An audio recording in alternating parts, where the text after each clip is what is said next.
Bonjour à tous, je m'appelle Moké Samantha et je suis en 3e D au collège Henri de Navarre à Coutras. Je vais vous lire un extrait de La Terre à la Lune de Jules Verne. Quelques instants plus tard, les 3 compagnons de route étaient installés dans le projectile dont ils avaient vissé intérieurement la plaque d'ouverture. Et la bouche de la Columbiad, entièrement dégagée, s'ouvrait librement vers le ciel. Nicole, Barbicane et Michel Ardan étaient définitivement murés dans leur wagon de métal.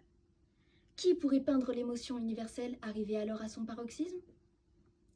La lune s'avançait sur un firmament d'une pureté limpide, éteignant sur son passage les feux scintillants des étoiles.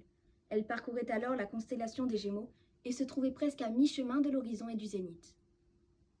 Chacun devait donc facilement comprendre que l'on visait en avant du but, comme le chasseur vise en avant du lièvre qu'il veut atteindre.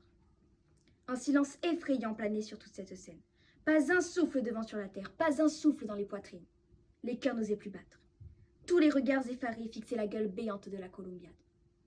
Murchison suivait de l'œil l'aiguille de son chronomètre. Il s'en fallait à peine de 40 secondes que l'instant du départ ne sonna. Et chacune d'elles durait un siècle. À la 20e, il eut un frémissement universel. Et il vint à la pensée de cette foule que les audacieux voyageurs enfermés dans le projectile comptaient aussi ces terribles secondes. Des cris isolés s'échappèrent.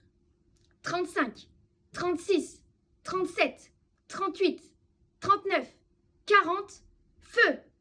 Aussitôt, Murchison, pressant du doigt l'interrupteur de l'appareil, rétablit le courant et lança l'étincelle électrique au fond de la Columbiad.